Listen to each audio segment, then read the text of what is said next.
The last copper penny slipped through Evangeline Harper's trembling fingers and clinked against the 4 others scattered across her kitchen table, the sum total of everything she had left in this world.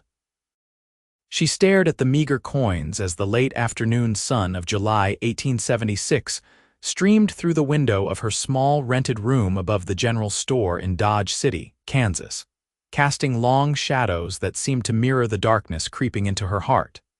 Tomorrow, Mr. Horace Blackwell would come demanding his rent, and she was $67.95 short of what she owed him for the past 3 months. Evangeline pressed her palms against her eyes, fighting back tears that threatened to spill. She was 22 years old, alone in a rough frontier town, and her situation had become increasingly desperate since the fever took her employer, Mrs. Adelaide Thornton, 6 weeks ago. The kind widow had employed Evangeline as a seamstress and companion, providing steady work and a sense of security that vanished the moment her benefactor drew her last breath. Mrs. Thornton's distant relatives had swooped in from St. Louis, claimed everything, and dismissed Evangeline without so much as a reference letter or final wages. They had looked at her with cold eyes and colder hearts, as if her 2 years of faithful service meant nothing at all. Since then, Evangeline had knocked on every door in Dodge City, seeking any kind of work. The saloon owners wanted women who would do more than serve drinks, and she had refused those degrading propositions with what little dignity she could muster. The hotel had no openings. The restaurants were staffed by family members who had no interest in hiring an outsider. Even the laundry had turned her away, claiming they had more workers than they needed. Her sewing skills, once her pride, had brought in only a few scattered coins from minor mending jobs that barely bought bread and kept her from complete starvation. The sound of heavy boots on the stairs outside her door made Evangeline's heart lurch. It was too early for Mr. Blackwell's visit, but perhaps he had decided to come a day ahead to corner her when she least expected it. She smoothed her faded blue dress, one of only 2 she owned, and took a steadying breath as 3 sharp raps echoed through the small room. When she opened the door, Horace Blackwell stood there with his perpetual sneer, his thick mustache twitching above thin lips that never seemed to smile with any genuine warmth. He was a portly man in his mid-50s, dressed in an expensive suit that spoke of his various business holdings throughout the town. His eyes traveled over Evangeline in a way that made her skin crawl, lingering too long on the worn fabric that draped her slender frame. "Miss Harper," he said, his voice carrying the oily quality of a snake slithering through grass. "I thought I would save us both some time tomorrow and collect what you owe me this evening. Mr. Blackwell, I know I am behind on the rent," Evangeline began, trying to keep her voice steady despite the fear clawing at her throat. "I have been seeking employment everywhere, but since Mrs. Thornton passed, I have found it difficult to secure a position. Difficult." Blackwell stepped into the room without invitation, forcing Evangeline to back away. "My dear Miss Harper, your difficulties are not my concern. I am a businessman, and this room could be rented to any number of people who actually have the means to pay for it. You have been here for over 2 years, and until recently, you were a model tenant. However, circumstances change, and I cannot afford to be sentimental." He walked to her table and picked up one of the pennies, examining it as if it were some curious artifact. "Is this all you have? 5 cents. You owe me $68, Miss Harper. $68 for 3 months of housing that you have enjoyed while contributing nothing to my coffers. I understand, sir, and I fully intend to pay you. If you could grant me just 2 more weeks, I am certain I can find work and begin to settle my debt." Evangeline hated the pleading note that had entered her voice, but desperation left her few options. Blackwell turned to face her, and the calculating gleam in his eyes made her stomach twist. 2 weeks? I have heard such promises before, Miss Harper. They are worth about as much as those 5 pennies on your table. He stepped closer, and she could smell the tobacco and whiskey on his breath. "However, I am not an unreasonable man. I might be willing to forget the debt entirely if you were willing to be more accommodating to my needs." The implication hung in the air like a foul odor. Evangeline's hands clenched into fists at her sides. "I will not debase myself, Mr. Blackwell. I would rather sleep in the street." "That can certainly be arranged," he replied coldly, his momentary pretense at friendliness evaporating. "In fact, I insist upon it. You have until noon tomorrow to vacate these premises. If you are not gone by then, I will have the sheriff remove you personally, and I will ensure that everyone in Dodge City knows you are a woman who does not honor her debts. Your reputation, such as it is, will be utterly destroyed." "Please," Evangeline whispered, her pride crumbling in the face of such cruelty. "I have nowhere to go, just a little more time. Noon tomorrow, Miss Harper, not a minute later." Blackwell tipped his hat in a gesture of mock politeness and left, his heavy footsteps receding down the stairs. Evangeline sank onto her bed, the thin mattress offering little comfort. The walls seemed to close in around her as the reality of her situation crashed down with suffocating weight. She had no family, no friends with means to help her, and now, in less than 24 hours, she would be homeless in a town that had already made clear it had no use for a penniless seamstress. The tears came then, hot and bitter, streaming down her cheeks as she buried her face in her hands. She cried until no more tears would come, until the sun had set and darkness filled her small room. Finally, exhausted and hollow, she lit her single candle and began to gather her few possessions. Better to pack now than to scramble in panic tomorrow morning. Everything she owned fit into a single worn carpet bag. 2 dresses, undergarments, her mother's silver thimble, a small Bible, her sewing kit, and a daguerreotype of her parents taken before the cholera had claimed them 8 years ago when she was just 14. That night, sleep came in fits and starts, her dreams haunted by visions of sleeping in alleyways and going hungry for days on end. When the first light of dawn crept through her window, Evangeline rose with gritty eyes and a heart heavy with dread. She washed her face in the basin, pinned her long auburn hair into a neat bun, and put on her better dress, the gray one with only a few patches that were barely noticeable if you did not look too closely.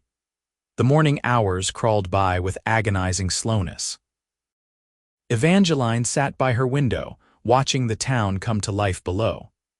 Cowboys rode in from cattle drives, their horses kicking up dust on Front Street. Women in bonnets hurried to the market. Children chased each other between buildings, their laughter a painful reminder of simpler times. The whole world continued its business, utterly indifferent to her plight. At 11:30, she could bear the waiting no longer. Evangeline picked up her carpetbag, took one last look at the room that had been her home, and descended the narrow stairs. The general store below was busy with customers, and she slipped out the side door, hoping to avoid any pitying glances or awkward questions. The July heat hit her immediately, the sun blazing overhead in a cloudless sky. Dodge City baked under its rays, and Evangeline felt perspiration begin to bead on her forehead as she stood on the wooden sidewalk, uncertain where to go. She could not simply wander aimlessly, but neither did she have a destination in mind. Perhaps she could find a shaded spot near the edge of town and think through her options. Meager as they were, she had just started walking toward the quieter end of Front Street when a commotion erupted behind her. Turning, Evangeline saw Mr. Blackwell striding down the sidewalk with Sheriff Tom Masterson at his side. Her heart sank. It was not yet noon, but clearly, Blackwell intended to make a public spectacle of her eviction. "There she is," Blackwell announced loudly, pointing at Evangeline. Several passers-by stopped to watch, curiosity lighting their faces. "Miss Harper, I see you have decided to leave before the appointed hour. How considerate. However, I believe we still have the matter of your debt to discuss publicly, so that all these good people know the character of the woman in their midst." Sheriff Masterson looked uncomfortable, his weathered face showing reluctance. "Horace, this is not necessary. The girl is leaving. Let it be." Not necessary. Blackwell's voice rose theatrically. She owes me $68, Tom. $68. That is nearly 3 months of rent. I have a right to pursue this debt, and I want everyone to know that I do not tolerate thieves and deadbeats in my properties. I am not a thief, Evangeline said, her voice shaking but clear. I fully acknowledge my debt to you, Mr. Blackwell. I have simply fallen on hard times and need more opportunity to pay. Hard times are no excuse for failing to meet your obligations, Blackwell retorted. Perhaps you should have thought about that before living beyond your means. A small crowd had gathered now, and Evangeline felt the weight of their stares. Shame burned through her, hot and acidic. She wanted to defend herself, to explain that she had worked faithfully and saved diligently until circumstances beyond her control had stripped away her livelihood, but the words stuck in her throat. These people did not care about her story. They just wanted entertainment on a hot summer day. I will make you a final offer, Miss Harper, Blackwell said, his voice dropping to a more conversational tone though still loud enough for the crowd to hear. Work for me in my establishment on the north end of town. You would make more than enough to pay off your debt within a few months. The North End establishment was a poorly disguised brothel, and everyone present knew it. A few people in the crowd chuckled. Evangeline's cheeks flamed with humiliation, but she lifted her chin. I refuse your offer, sir. I may be poor, but I will not sell my dignity for any price. Then you are a fool as well as a debtor, Blackwell said dismissively. He turned to the sheriff. Tom, I want it on record that this woman owes me a legal debt and has refused reasonable employment to settle it. If she remains in Dodge City and continues to refuse payment, I want her arrested for. That will not be necessary. The voice that cut through Blackwell's tirade was deep and calm, carrying an authority that made everyone turn. A man pushed through the crowd, and Evangeline found herself staring at a cowboy who seemed to have stepped out of one of the dime novels she had occasionally read. He was tall, well over 6 feet, with broad shoulders and a lean, muscular build evident even beneath his dusty trail clothes. His face was tanned from long days under the sun, with strong features and eyes the color of storm clouds. A dark hat sat low on his head, shadowing those remarkable eyes, and a bandana hung loosely around his neck. He wore a gun belt with a well-maintained Colt revolver, and everything about his bearing suggested a man comfortable with himself and the harsh world he inhabited. And who might you be? Blackwell demanded, irritation clear in his tone at this interruption. Name is Cole Garrison, the cowboy said evenly. He stopped a few feet from Blackwell, his hands relaxed at his sides but his posture radiating quiet confidence. I just drove 2,000 head of cattle up from Texas with the Box T outfit. We got paid out this morning, and I find myself with more money than I rightly need at the moment. He reached into his vest pocket and withdrew a leather pouch that clinked with the unmistakable sound of coins. You said the lady owes you $68. Blackwell's eyes had widened at the sight of the money, his greed momentarily overriding his bluster. That is correct, $68 for 3 months of back rent. Cole Garrison opened the pouch and began counting out coins into his palm with practiced ease. Here is $70. The extra $2 can cover any inconvenience you claim to have suffered. He held out his hand, the money glinting in the sunlight. For a moment, Blackwell just stared, clearly torn between his desire for the money and his anger at being thwarted in his public humiliation of Evangeline. Finally, avarice won out. He snatched the coins from Cole's hand and counted them quickly, his fingers moving with the speed of long practice. This settles Miss Harper's debt, Cole said, his voice taking on a harder edge, and I expect you to acknowledge that publicly right here and now. Blackwell's face had turned an unflattering shade of red. Fine, her debt is settled, but I want her out of my property immediately. She is already out, as anyone with eyes can see, Cole replied. Your business with Miss Harper is concluded, Mr. Blackwell. I suggest you move along. The landlord looked as if he wanted to argue further, but something in Cole Garrison's steady gaze made him think better of it. He pocketed the money, shot a venomous glare at Evangeline, and stalked away, pushing through the crowd with Sheriff Masterson following behind. The spectators began to disperse, the show over, leaving Evangeline standing on the sidewalk with her carpetbag, staring at the man who had just paid an enormous sum to rescue her from disaster. "Sir, I do not know what to say," Evangeline began, her voice trembling with a mixture of relief and bewilderment. "You have saved me from a terrible situation, but I cannot possibly accept such a gift from a stranger. $70 is a fortune. I must find a way to repay you." Cole Garrison turned those gray eyes on her, and Evangeline felt something shift in her chest, like the first crack in ice on a winter pond. Up close, she could see that he was perhaps 27 or 28, with small lines at the corners of his eyes from squinting into the sun and a faint scar above his left eyebrow. His face was serious but not unkind. "Miss Harper, is it?" he asked, and she nodded. "That man was treating you shamefully, and nobody else seemed inclined to step in. I do not hold with men like Blackwell who use their power to bully those who cannot fight back. As for repayment, we can discuss that, but first, might I suggest we move out of this heat? There is a restaurant just down the street that serves a decent meal.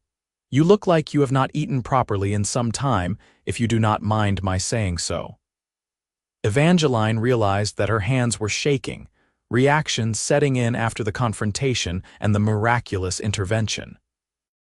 "I do not wish to impose further on your generosity, Mr. Garrison. Cole, please, and it is not an imposition if I am offering." He gestured toward the restaurant, a small establishment called the Drover's Rest. "I was planning to get some food anyway before I figure out my next move. You would be doing me a favor by providing some pleasant company. It has been 3 months of eating trail dust and listening to cowhands complain about every little thing. A conversation with a civilized person would be welcome." Despite everything, Evangeline felt a small smile tug at her lips. There was something earnest and straightforward about Cole Garrison that put her at ease, even in her vulnerable state.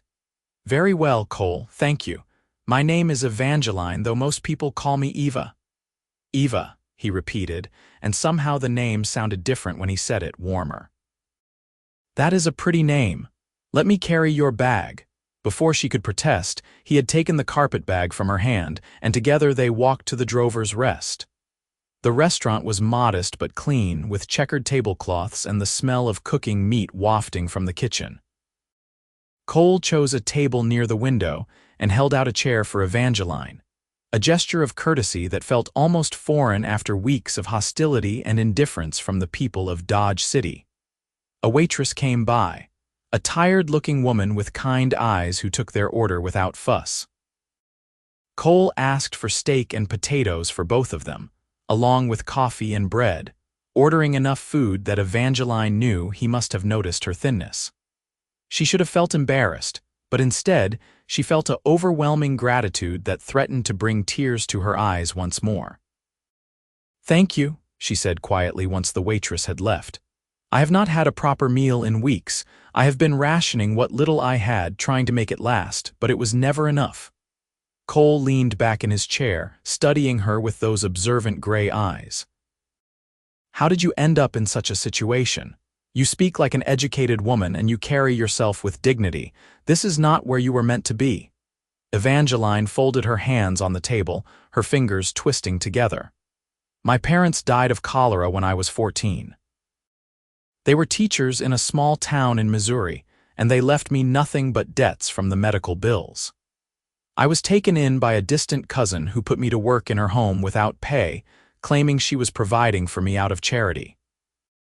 When I turned 18, I left and made my way west, hoping to find better opportunities. I worked in a few different places, learned sewing from a woman in Abilene, and eventually came to Dodge City 2 years ago when Mrs. Adelaide Thornton hired me as her companion and seamstress. She was a widow, lonely, and she treated me with kindness. For the first time since my parents died, I felt like I had a home. Then she caught a fever this spring and passed away within a week. Her relatives dismissed me without a reference or my final wages, and I have been unable to find work since. The waitress returned with their coffee, giving Evangeline a moment to compose herself. She took a sip of the hot, bitter liquid, feeling its warmth spread through her chest. Across the table, Cole was quiet, processing what she had told him. "That is a hard string of luck," he finally said. "You have been dealt a difficult hand, Eva, but you are still here, still fighting. That takes strength." "I do not feel strong," Evangeline admitted. "I feel exhausted and afraid. When Mr. Blackwell came to my door yesterday, I thought my life was over. When he made his vile proposition today in front of everyone, I wanted the earth to swallow me whole. And then you appeared, like something out of a story, and paid my debt without even knowing me. Why would you do that, Cole? $70 is an enormous sum. You could have used that money for anything." Cole wrapped his hands around his coffee cup, his gaze distant for a moment. "I grew up in Texas, on a small ranch my father tried to make work. We were poor, always one bad season away from losing everything. When I was 12, my father could not pay the bank and a man came to foreclose on our land. He was cruel about it, made my father beg in front of the whole family. My father was a proud man, and that broke something in him. He died a year later, and I have always believed it was shame that killed him as much as anything else. My mother remarried eventually, to a better man, and they are doing fine now. But I never forgot how it felt to watch someone with power humiliate someone weaker just because they could." He looked up, meeting Evangeline's eyes. "When I saw Blackwell treating you that way, trying to force you into a corner, I saw my father standing in our dusty yard, and I knew I had to do something. Maybe that is foolish. Maybe I should have minded my own business and kept my money. But I have learned that a man has to live with himself, and I would rather be broke and able to sleep at night than rich and haunted by the things I did not do when I could have helped." Evangeline felt something deep inside her chest, a warmth that had nothing to do with the coffee. "That is not foolish, Cole. That is decent and good.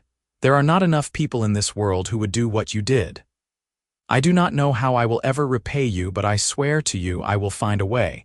I will not take your charity and disappear. If you tell me where you will be, I will work and save and return every penny." "Let us not worry about that right now," Cole said as the waitress arrived with their food. The steaks were thick and juicy, the potatoes golden and buttered, and there was fresh bread with honey. Evangeline's stomach growled audibly, and Cole grinned. "Eat first. We can figure out the rest later." They ate in companionable silence for a few minutes, Evangeline savoring every bite like it was the finest meal she had ever tasted. When her initial hunger had been satisfied, she looked up to find Cole watching her with an expression she could not quite read. "What is it?" she asked, suddenly self-conscious. "I was just thinking," Cole said slowly, "about what comes next for both of us. I signed on with the box tea outfit for this one drive, but I am not committed to them beyond that. I have been drifting for a few years now, working different ranches, seeing different parts of the country. It is a free life, but it is also a lonely one. Lately, I have been thinking maybe it is time to settle down somewhere, find something more permanent." "That sounds like a good plan," Evangeline said carefully, wondering where this was leading. Cole set down his fork and leaned forward. "Here is what I am thinking, and you can tell me if I am out of line. You need work and a place to stay. I have money from the cattle drive, enough to get by for a while. I was considering maybe buying into a business here in Dodge or starting something of my own. What if we helped each other out? You have skills with sewing and such. I have some knowledge of business and ranching. Maybe we could start something together, pool our resources." Evangeline's first instinct was to refuse, to say that it was too much, that she could not possibly accept more help from this stranger. But then she looked at Cole's earnest face and considered her complete lack of options. What was she going to do otherwise? Wander until she collapsed? Accept Blackwell's disgusting offer? At least Cole was proposing something respectful and mutually beneficial. "What kind of business did you have in mind?" she asked slowly. Cole smiled, and it transformed his serious face into something almost boyish. There is a boarding house at the end of Texas Street that I heard might be for sale. The owner is getting old and wants to retire to live with his daughter in Kansas City.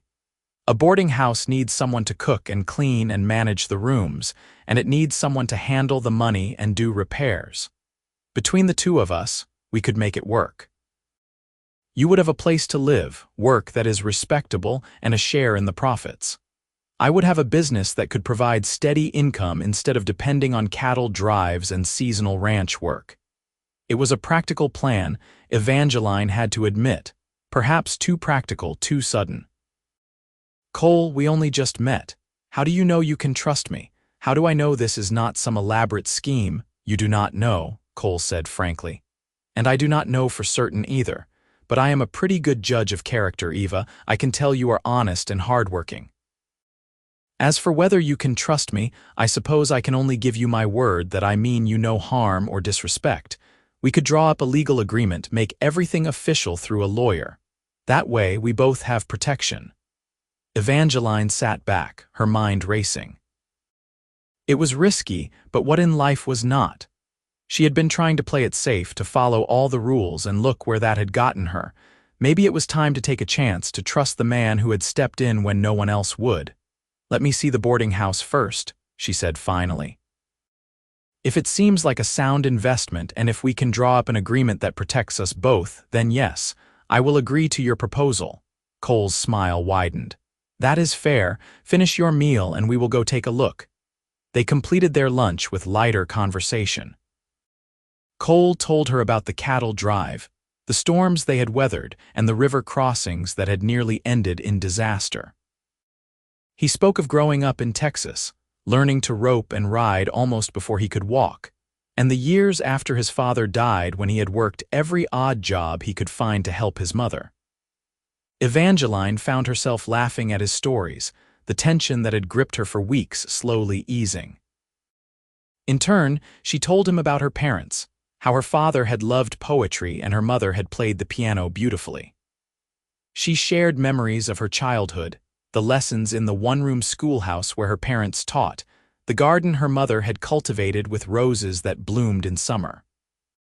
Talking about them hurt, but it was a sweet pain, the kind that came from remembering love rather than dwelling on loss. When they finished eating, Cole paid for the meal and they stepped back out into the July heat.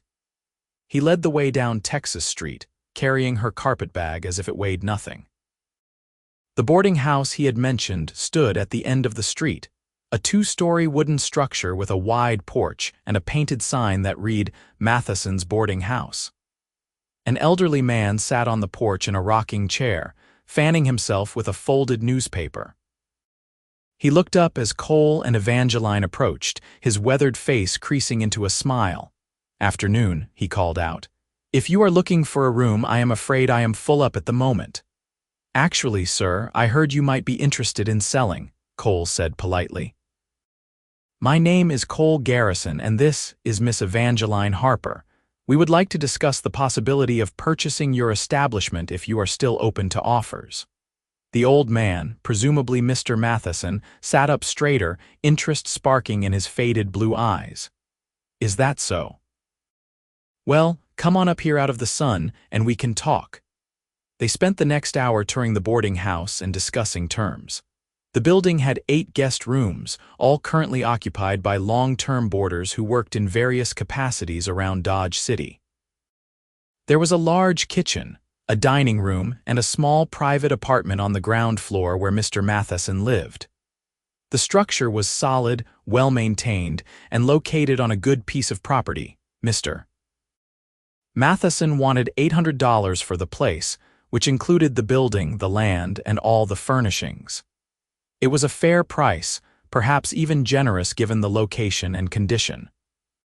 Cole negotiated calmly, eventually getting the price down to $750 with the agreement that Mr. Matheson would stay on for 2 weeks to help with the transition and introduce them to the boarders and the routines of the house. When they shook hands on the deal, Evangeline felt a strange mixture of excitement and terror. This was really happening. She was about to become a co-owner of a business with a man she had met only hours ago. It was insane, reckless, and yet it felt more right than anything had felt in a very long time. They went to the lawyer's office next, a stuffy room above the bank where a thin, bespectacled man named Horace Pendleton drew up a partnership agreement at Cole's request. The document stipulated that Cole and Evangeline would be equal partners in the boarding house venture, sharing all profits and responsibilities equally. Cole would provide the capital for the purchase, while Evangeline would contribute her labor and skills. If either party wished to dissolve the partnership, they would need to buy out the other's share at fair market value. Evangeline read the agreement carefully, her heart pounding. This was a legal document, binding and official. Once she signed it, her life would be irrevocably linked to Cole Garrison's, at least in a business sense. She looked up at him, searching his face for any sign of hesitation or hidden motive, but his expression was open and honest. "Are you certain about this, Cole?" she asked quietly. "You are taking a great risk on someone you barely know." "I am certain," he replied without hesitation. "Sometimes you just know when something is right, Eva. This feels right to me." Evangeline picked up the pen, dipped it in ink, and signed her name on the line next to Cole's bold signature. Mr. Pendleton witnessed the document and filed it properly. And just like that, Evangeline Harper became a business owner. The next 2 weeks passed in a blur of activity. Mr. Matheson proved to be a patient teacher, showing Evangeline the routines of running the boarding house. There were meals to prepare 3 times a day, rooms to clean, linens to wash, and 100 small tasks that kept the establishment running smoothly.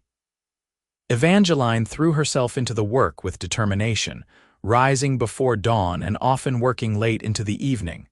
Cole was equally industrious. He made repairs to loose boards on the porch, fixed a leaky roof, and repainted the sign out front.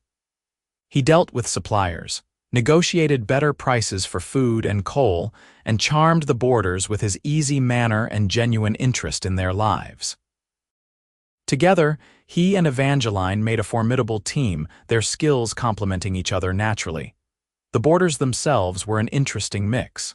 There was Mr. Wilhelm Schmidt, a German immigrant who worked as a blacksmith and spoke heavily accented but enthusiastic English. Mrs.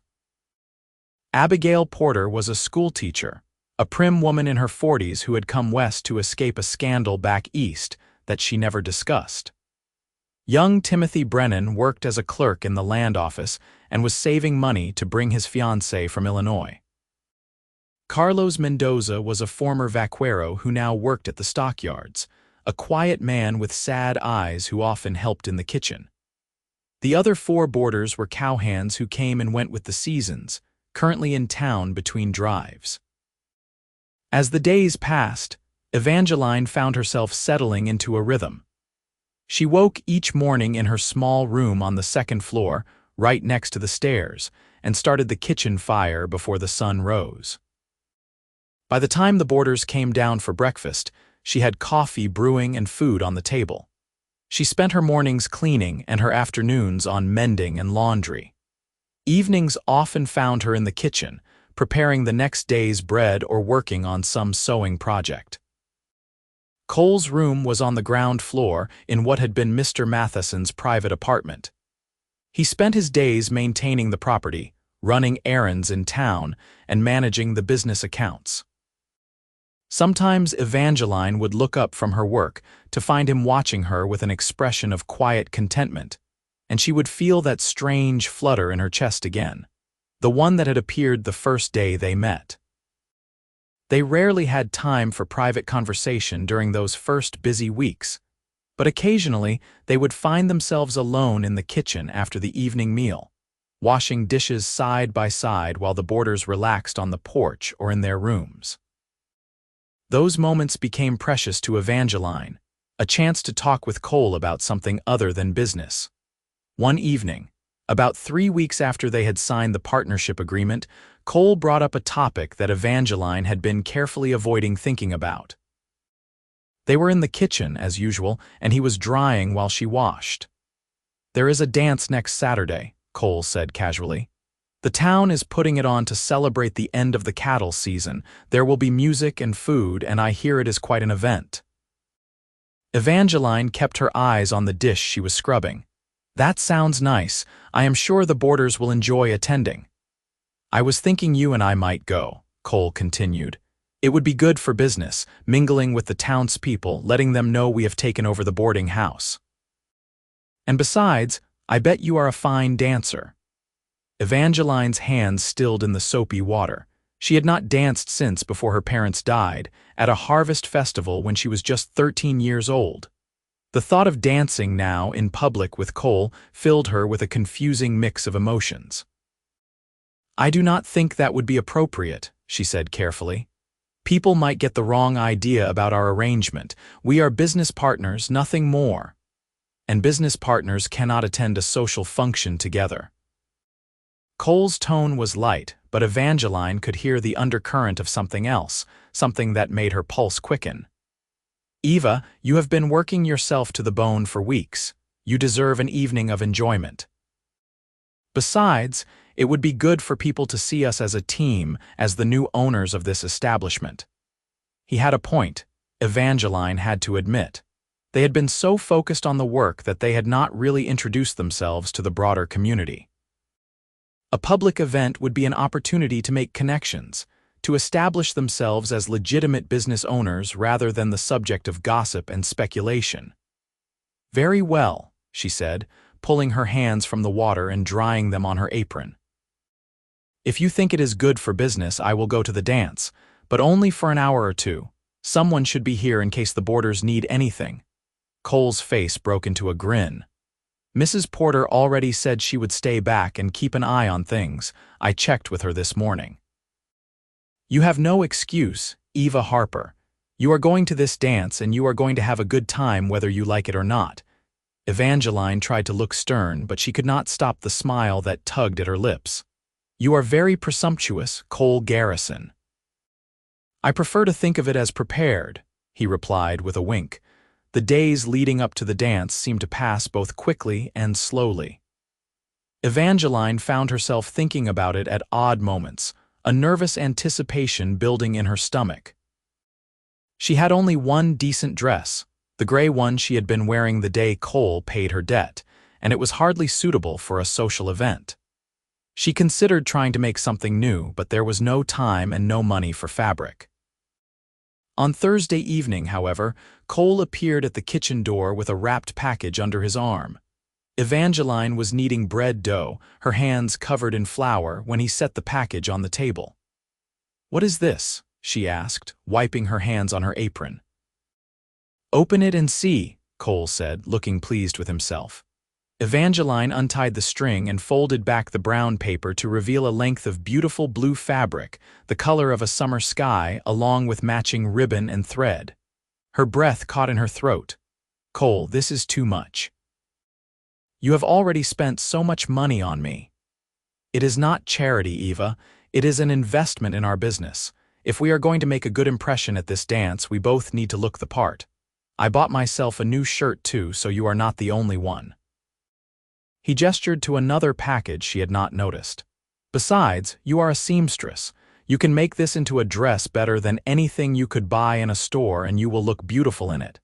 Evangeline felt heat rise to her cheeks. "You should not say such things." "Why not if they are true?" Cole asked simply. Then, before she could respond, he picked up his own package and headed toward his room. "I will let you get back to your bread. Let me know if you need anything." Evangeline stood in the kitchen, staring at the blue fabric, her heart doing complicated things in her chest. Cole was just being kind, she told herself. He was her business partner and friend, nothing more. But the way he had looked at her when he said she would look beautiful, the warmth in his gray eyes, suggested something deeper than simple friendship. She worked on the dress every spare moment over the next 2 days, cutting and stitching by candlelight after the boarders had gone to bed. The fabric was good quality, smooth and strong, and it responded beautifully to her needle.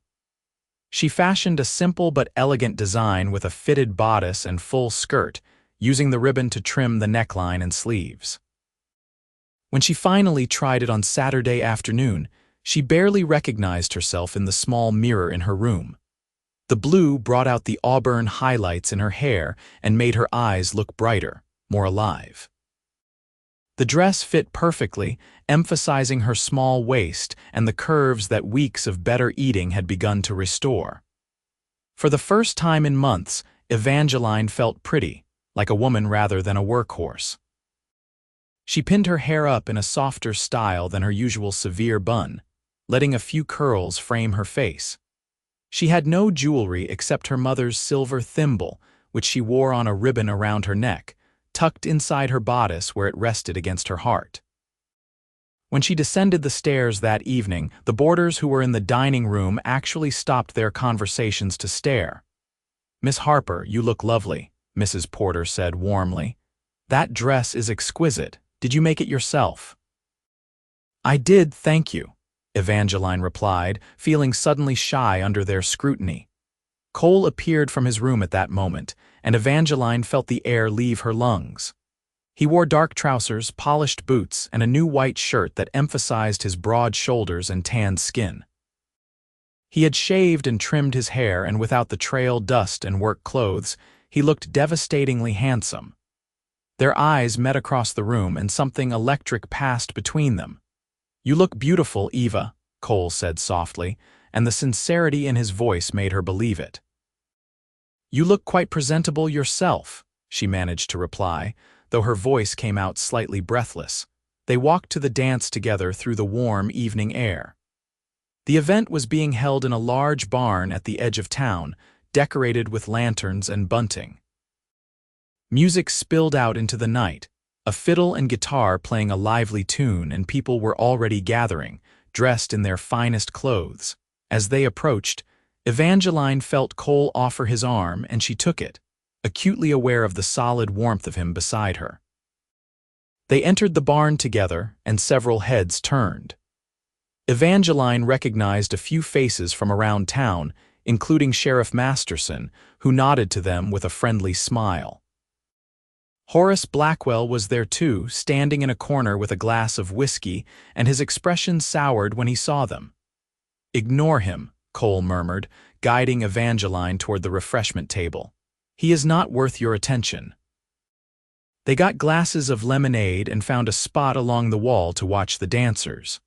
The barn was crowded with people, all in good spirits, laughing and talking. Several couples were already on the floor, spinning and stepping to the music. Evangeline found herself tapping her foot to the rhythm, the energy of the evening infectious. "May I have this dance?" Cole asked, setting down his glass and extending his hand. Evangeline hesitated for just a moment, then placed her hand in his. "I have not danced in years." "I may be terrible at it." "Then we will be terrible together," Cole replied with a grin. He led her onto the dance floor just as a new song started, a slower waltz. Cole placed his hand on her waist, took her other hand in his, and began to move. Evangeline stumbled slightly at first, but Cole was patient, guiding her gently until she found the rhythm. And then, suddenly, it was as if her body remembered what her mind had forgotten. She followed his lead naturally, their steps synchronizing as they moved across the floor. "You are not terrible at all," Cole said, looking down at her with those gray eyes that seemed to see right into her soul. "You are a natural." "I think you are just a good lead," Evangeline replied, but she was smiling, genuinely smiling in a way she had not in so long. They danced 3 more songs, and with each one, Evangeline felt herself relaxing more, letting go of the fear and worry that had defined her life for so long. In Cole's arms, she felt safe and valued, like she mattered. When he looked at her, it was not with pity or calculation or lust, but with respect and something warmer, something that made her heart race and her stomach flutter. Other people approached them throughout the evening. Several business owners introduced themselves, expressing interest in the boarding house and welcoming them to the community. A few women, younger and prettier than Evangeline, tried to catch Cole's attention, but his eyes kept returning to her, and that made something fierce and possessive bloom in Evangeline's chest. As the evening wore on, they took breaks from dancing to cool down and mingle, but they always found their way back to each other. At one point, Carlos Mendoza approached with a shy smile and asked Evangeline for a dance. She glanced at Cole, who nodded encouragingly, and she accepted. Carlos was a skilled dancer, light on his feet despite his stocky build, and they had a pleasant conversation about his family in Mexico and his hopes of saving enough money to visit them. When that dance ended and Carlos returned her to Cole's side, she found her partner watching her with an expression she could not quite read. "You are popular tonight," Cole observed, but there was no jealousy in his tone, just a statement of fact. "Carlos is a kind man," Evangeline said. "But I would rather dance with you if that is acceptable," Cole's face softened. "That is more than acceptable, Eva. Come on, they are starting a Virginia reel." They joined the line dance, laughing as they wove through the other dancers, their hands clasping and releasing in the prescribed patterns. The barn was hot now from all the bodies and activity, and Evangeline could feel perspiration on her forehead, but she did not care. She felt alive, truly alive, for the first time since her parents had died. As the dance ended and the music paused, Cole kept hold of her hand. "Let us get some air," he suggested, and led her out of the barn and into the night. The cool evening breeze was a relief after the stuffy interior. Stars glittered overhead in a vast canopy, and the sounds of music and laughter drifted out from the barn. Cole walked with Evangeline away from the crowd, toward a grove of cottonwood trees that stood at the edge of the property. "Thank you for tonight," Evangeline said softly. "I have not enjoyed myself this much in years. I had forgotten what it felt like to just be happy, to not worry constantly about where my next meal would come from or if I would have a roof over my head." "You do not have to worry about those things anymore," Cole said. He stopped walking and turned to face her, still holding her hand. "Eva, I need to tell you something, and I hope you will not think I am being forward or inappropriate." Evangeline's heart began to pound. "What is it?" Cole took a deep breath. "When I saw you standing on that sidewalk, facing down Blackwell with your head held high despite being terrified, I was impressed by your courage. When we talked at the restaurant and you told me about your life, I admired your resilience. These past weeks, working alongside you, I have come to respect your intelligence and your work ethic. But Eva, it is more than respect or admiration now. I find myself thinking about you constantly. I look forward to seeing you each morning. I make excuses to be in the kitchen when you are working there. Tonight, dancing with you, I realized that what I feel has gone far beyond simple friendship or partnership." He paused, his gray eyes searching her face. "I am falling in love with you, Eva. Maybe I started falling that first day. I know it is fast, and I know we started this as a business arrangement, but my feelings have become something much deeper. I need you to know that, even if you do not feel the same way."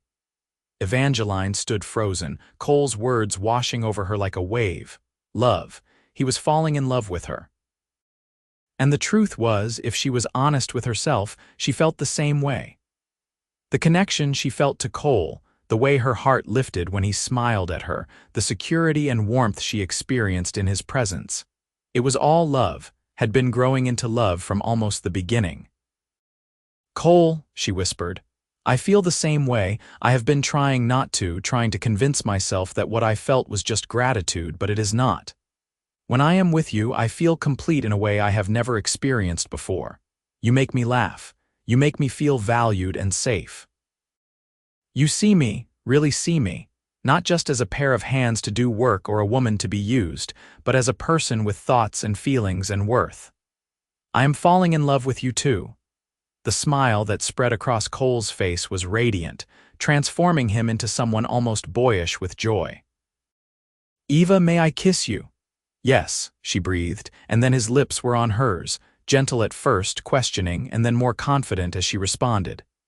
Evangeline had never been kissed before, but somehow it felt natural with Cole, like coming home after a long journey.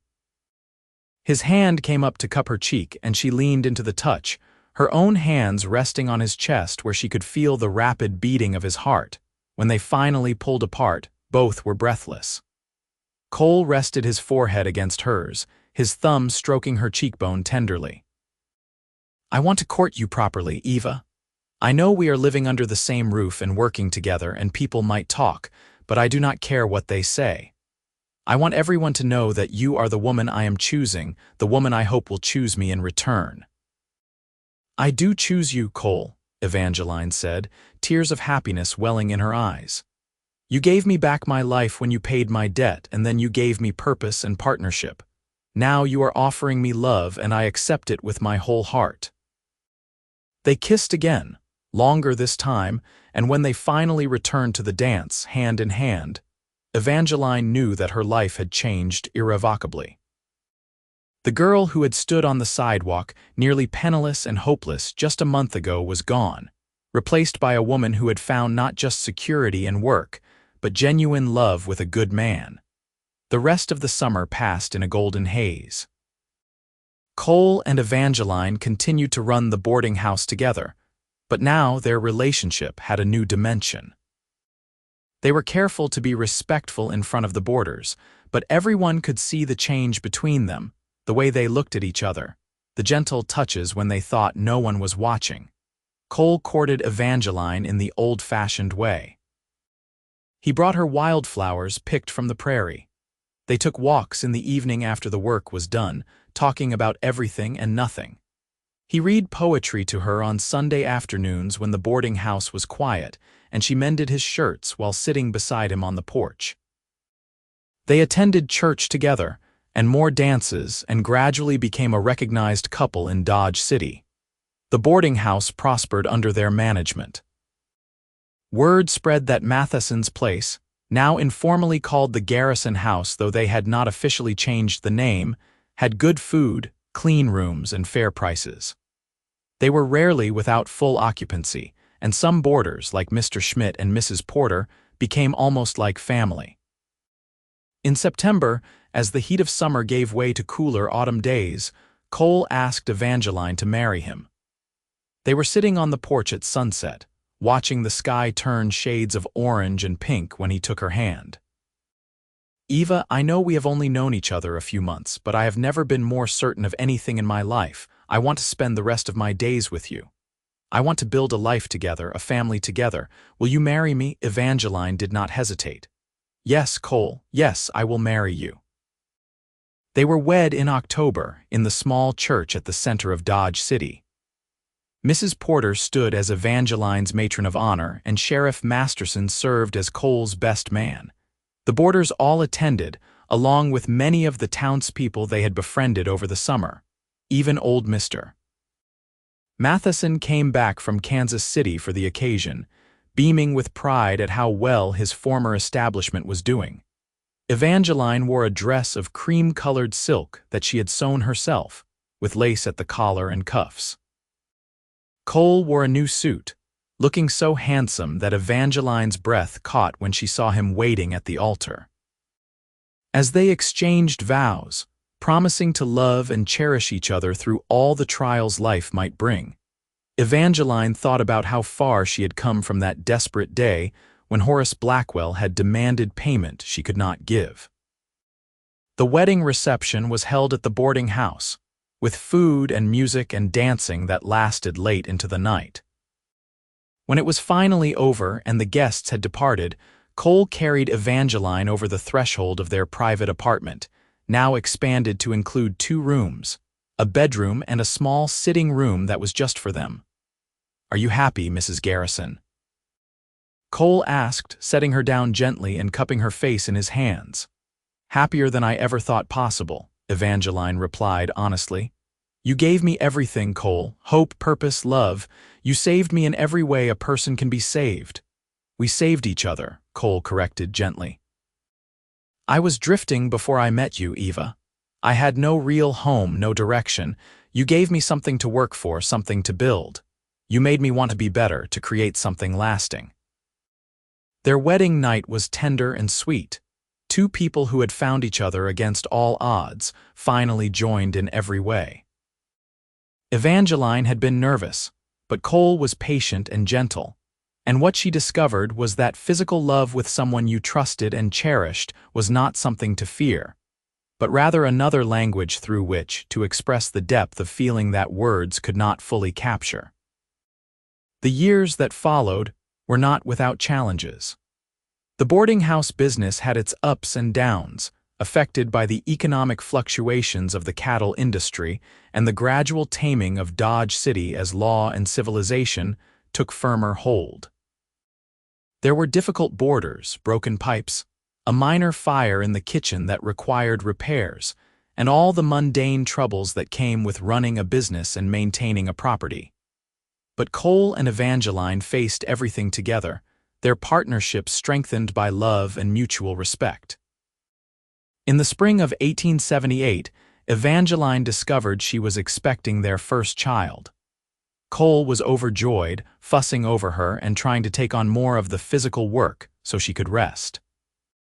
Their son, Samuel, was born in January of 1879, a healthy baby with his father's gray eyes and his mother's auburn hair. Motherhood transformed Evangeline in unexpected ways. She had worried that she would not know how to be a good mother, having lost her own so young, but instinct and love guided her. Cole was a devoted father, spending every spare moment with Samuel, teaching him to walk and talk, and later to ride and rope as he grew older. The boarding house continued to thrive. They expanded, purchasing the adjacent property and adding 4 more rooms. Mrs. Porter eventually moved out to take a teaching position in Wichita, but Mr. Schmidt stayed for years, becoming a beloved fixture who always had candy in his pockets for little Samuel. Carlos Mendoza saved enough money to visit his family in Mexico and returned with a wife, a sweet woman named Rosa who helped Evangeline in the kitchen and became a dear friend. In 1881, Evangeline gave birth to their second child, a daughter they named Adelaide after the kind widow who had given Evangeline her first real chance in Dodge City. Little Addie, as they called her, was a spirited child with Cole's fearlessness and Evangeline's quick mind. Samuel doted on his little sister, protective and gentle with her in a way that made both parents proud. As the 1880s progressed, Dodge City changed. The wild cattle town gradually became more settled, more respectable. The famous lawmen and gunslingers moved on or settled down. The railroad brought more commerce and more people. The boarding house became the Garrison Hotel, a proper establishment with a reputation for cleanliness, good food, and honest dealing. Cole invested their profits wisely, purchasing land outside of town where he ran a small cattle operation, fulfilling his dream of having his own ranch. They built a house there, a beautiful 2-story structure with a wide porch and a view of the prairie that stretched to the horizon. But they kept the hotel in town, hiring a manager to run it while they focused on the ranch and their growing family. A third child, a son named Thomas, arrived in 1884, completing their family. The ranch flourished under Cole's careful management. He bred quality horses and cattle, earning a reputation for fair dealing and superior stock. Evangeline managed the household, raised their children with love and discipline, and still found time to sew, a skill she passed on to Addie as the girl grew older. The children grew up knowing they were loved, secure in ways their parents had never been at their ages. Samuel became a skilled horseman and eventually took over much of the ranch operations from his aging father. Addie married a lawyer from Kansas City, a good man who respected her intelligence and spirit. Thomas, the youngest, became a teacher, honoring the legacy of the grandparents he had never met. On a warm evening in June of 1902, Cole and Evangeline sat on the porch of their ranch house, watching the sun set over the prairie. They were both in their early 50s now, their hair touched with gray, their faces lined with the years of hard work and laughter and love they had shared. Their children were grown and pursuing their own lives, but they visited often, bringing grandchildren who filled the house with noise and joy. "Do you remember the day we met?" Cole asked, taking Evangeline's hand in his thumb tracing the familiar pattern of her knuckles. Every detail, Evangeline replied, leaning her head on his shoulder. I was standing on that sidewalk, holding my carpetbag, convinced my life was over, and then you appeared and changed everything. You were so brave, Cole said softly, standing up to Blackwell even though you were terrified. I knew right then that you were someone special, someone worth knowing. I was not brave, Evangeline corrected. I was desperate, but you saw something in me that I had stopped seeing in myself. You gave me hope when I had none left. We were both lucky that day, Cole said. Lucky that I happened to be walking by at the right moment. Lucky that I had just been paid. Lucky that I listened to my instinct to help instead of walking past like everyone else. I do not think it was luck, Evangeline said thoughtfully. I think it was meant to be. All the hard things that happened before, all the losses and struggles, they led us both to that moment, to each other. My parents dying, your father losing the ranch, all of it shaped us into people who could recognize and value what we found together. Cole pressed a kiss to the top of her head. You are probably right. You usually are. They sat in comfortable silence as the stars began to appear in the darkening sky. In the distance, they could hear the lowing of cattle and the chirp of crickets beginning their nightly song. The prairie breeze carried the scent of sage and grass, smells that had become as familiar as home. Cole, Evangeline said after a while, yes, love.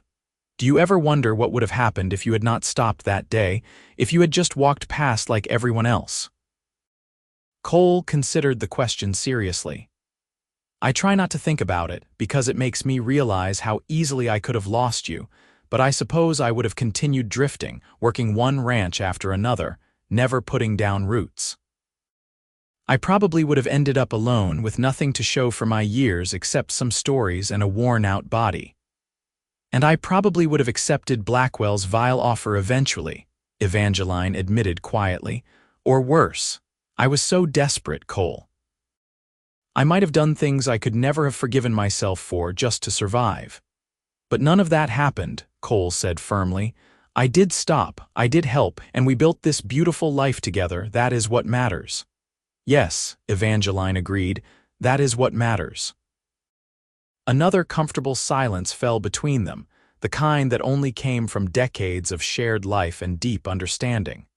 Finally, Cole stood and offered his hand to Evangeline, pulling her gently to her feet. Mrs. Garrison, would you do me the honor of a dance? Evangeline laughed, the sound bright and young despite her years. Here, now, there is no music. We do not need music, Cole said, pulling her into his arms and beginning to sway. We have the wind and the stars and the sound of our hearts beating together. That is music enough. And so they danced on the porch of their ranch house, as they had danced at that barn in Dodge City so many years ago, when they were young and new to love, and the future had stretched before them full of possibility. They had faced that future together, weathered its storms and celebrated its joys, and built something lasting and true. Their love story had begun with a debt paid and an invitation to dance, a moment of compassion and courage that had changed two lives forever. From that improbable beginning had grown a partnership, a family, a legacy that would continue long after they were gone. Their children would tell their children about the day a cowboy stepped in to help a desperate seamstress, and how that single act of kindness had rippled out into generations of love and prosperity. As they swayed together under the stars, Cole and Evangeline both knew that they had been blessed beyond measure. They had found in each other not just a spouse or a business partner, but a true companion, someone who understood their past and shared their dreams for the future. They had built a life of meaning and purpose, grounded in mutual respect and deep, abiding love. The years would continue to pass, bringing more changes and challenges, but Cole and Evangeline would face them as they always had. Together, hand in hand, their love a constant anchor in an ever-changing world. They had learned that real love was not just about passion or romance, though they had plenty of both. It was about showing up every day, doing the work, supporting each other through difficulties, and choosing each other again and again. On the porch that June evening, as they danced to music only they could hear, Cole and Evangeline Garrison were exactly where they were meant to be. In each other's arms, surrounded by the life they had built together, their hearts full of gratitude for the chance encounter that had brought them together and the love that had sustained them through everything. The prairie stretched out around them, vast and timeless, a reminder of how small they were in the grand scheme of things, and yet how significant their choices had been. One decision to stop and help, one decision to accept that help, one decision to take a chance on love. From those small decisions had come a lifetime of happiness, a family that thrived, and a love story that proved that sometimes, in the midst of our darkest moments, salvation and joy could arrive in the most unexpected ways. As the night deepened and the stars grew brighter, Cole and Evangeline finally went inside, their arms around each other. Their steps matched perfectly after so many years of walking life's path together. Behind them, the prairie whispered its ancient songs, and above them, the stars looked down on two people who had found in each other the very best of what life had to offer. A love that was true, enduring, and absolutely worth fighting for. The boarding house where their story had truly begun still stood in Dodge City, now run by their eldest son Samuel and his wife. The Garrison Hotel, as it was officially known, continued to welcome travelers and provide honest lodging, a living testament to what Cole and Evangeline had built together. Above the front desk hung a framed photograph from their wedding day, a young couple gazing at each other with such obvious love and hope that it made everyone who saw it smile. Their grandchildren loved to visit both the hotel in town and the ranch, listening wide-eyed as their grandparents told stories of the old days when Dodge City was wild and lawless, when buffalo still roamed the plains in vast herds, and when a cowboy and a seamstress had found each other against all odds. The children especially loved the story of how their grandfather had paid their grandmother's debt and asked her to dance, a romantic tale that seemed almost like a fairy story but was absolutely true. As Cole and Evangeline entered their 60s, they slowed down but never stopped. Cole still rode the ranch every morning, checking on his cattle and horses, his body strong from years of hard work. Evangeline still cooked family dinners, her kitchen filled with the laughter of children and grandchildren, her face alight with the joy of being surrounded by the family she had created. They had weathered economic depressions, droughts, hard winters, and personal losses. They had buried friends and said goodbye to the last of their boarders from the early days. They had watched Dodge City transform from a rough cattle town to a modern city with electric lights and telephones. Through it all, their love had remained constant, a north star by which they navigated all of life's uncertainties. On their 25th wedding anniversary in 1901, their children had thrown them a grand celebration, inviting everyone from miles around. The party had been held at the ranch, with long tables laden with food, a band playing music, and dancing that lasted until the early hours of the morning. At one point, Samuel had stood up and given a toast that brought tears to his mother's eyes. "My parents," Samuel had said, his voice carrying over the assembled crowd, "are living proof that love can flourish even in the hardest soil. They started with nothing but determination and faith in each other, and they built an empire of family and prosperity. They have shown me and my siblings what a true partnership looks like, what it means to choose each other every single day, and how to build a life of meaning and purpose. I am the man I am because of the example they set." To Cole and Evangeline Garrison, may you have another 25 years of happiness together. The crowd had erupted in cheers and applause, and Cole and Evangeline had danced together as they had done so many times before, their movements still synchronized perfectly despite the years. In that moment, surrounded by the children they had raised, the grandchildren who adored them, and the community they had helped build, They felt the deep satisfaction of a life well lived. Now, as they approached their mid-50s, Cole and Evangeline began to think about their legacy in more concrete terms. They established a fund to help young women in difficult circumstances, remembering Evangeline's desperation that day in 1876. They donated land for a school, honoring Evangeline's parents who had been teachers. They made sure their employees at both the hotel and the ranch were paid fair wages and treated with respect, remembering what it felt like to be powerless and vulnerable. Their marriage remained strong, deepened by shared history and mutual respect. They still had disagreements occasionally. Both were strong-willed people with their own opinions. But they had learned long ago how to fight fair and always make up before the sun went down. They still held hands when they walked. They still kissed goodbye when one of them had to go to town. They still looked at each other across the dinner table with love and appreciation. In 1905, Evangeline suffered a bout of pneumonia that left Cole terrified he might lose her. He stayed by her bedside day and night, holding her hand, talking to her even when she was too weak to respond. When she finally turned the corner and began to recover, Cole wept with relief, not caring who saw his tears. "You are not allowed to leave me," he told her fiercely, gripping her hand. "We made a deal, remember? Until death do us part, and I am not ready for that day yet, not even close." "I am not going anywhere," Evangeline had promised, her voice weak but determined. "I have too much to live for, too many grandchildren to spoil, and too many more years with you." She kept that promise.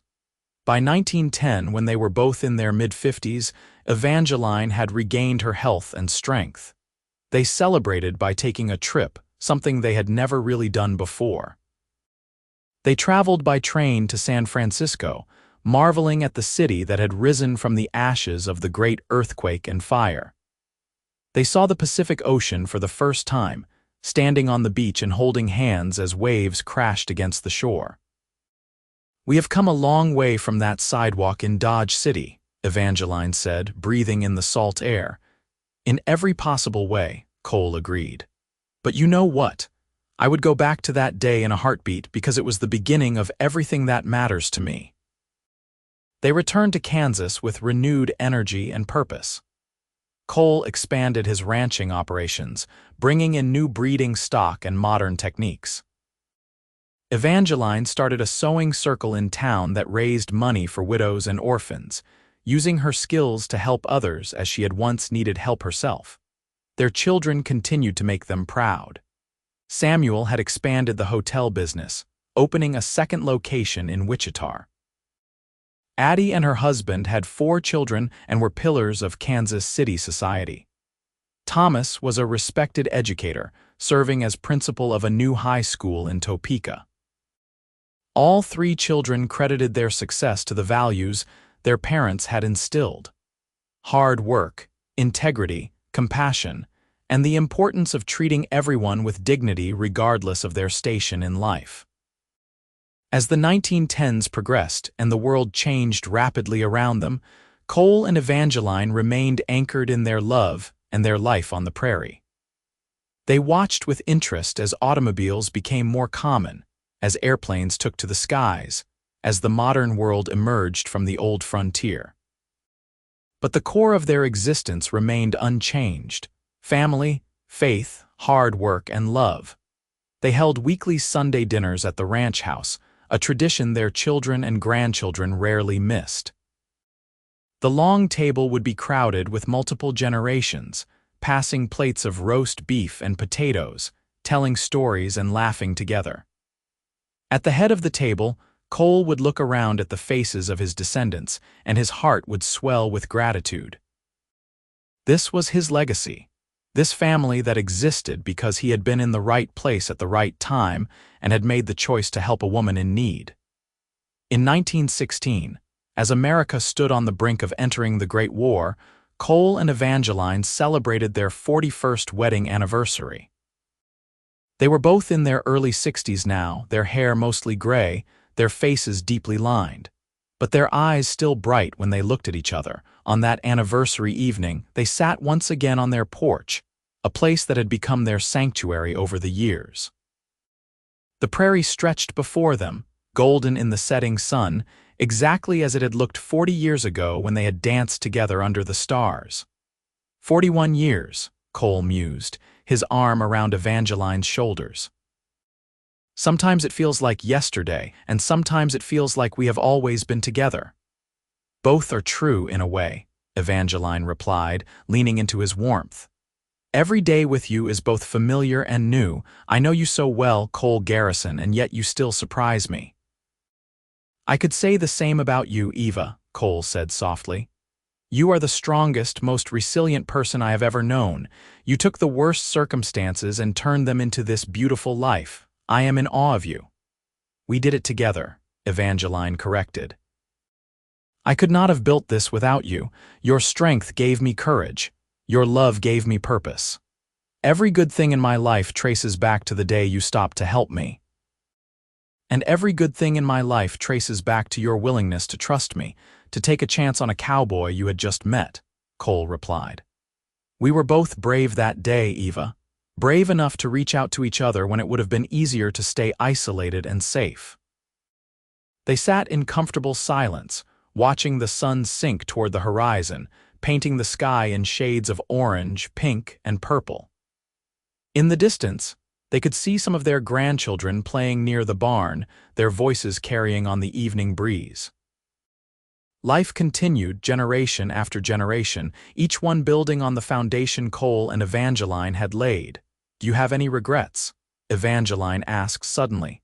Anything you wish you had done differently? Cole thought about the question seriously. No, he finally said. There were hard times, certainly. Times when money was tight or when we had disagreements or when I worried about whether I was being a good enough husband or father. But regrets? No. Every decision I made led me to this moment, sitting here with you, surrounded by the family we created.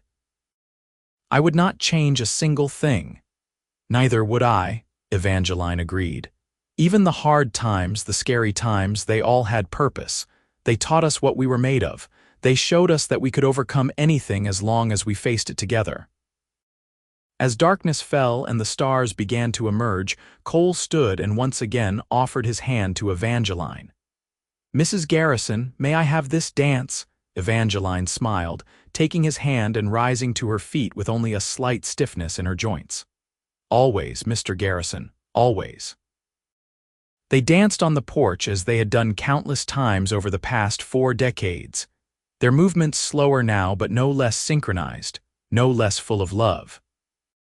The prairie whispered around them, the stars wheeled overhead, and two people who had found each other in the midst of desperation and darkness swayed together in perfect harmony.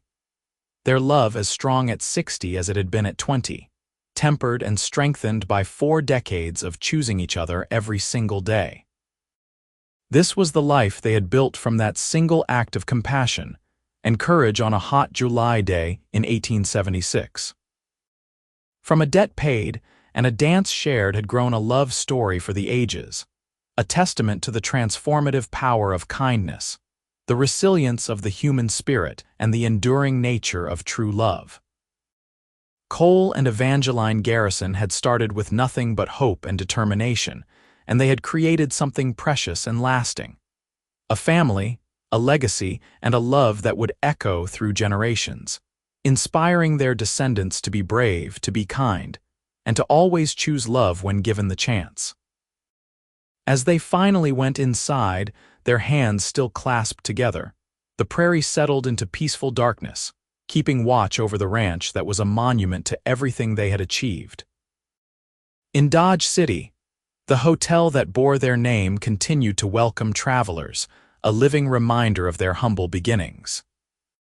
And in the hearts of their children and grandchildren, the story of how a cowboy paid a seamstress's debt and asked her to dance was told and retold, a family legend that would be passed down through the years as a reminder that sometimes the greatest love stories begin with the simplest acts of courage and compassion.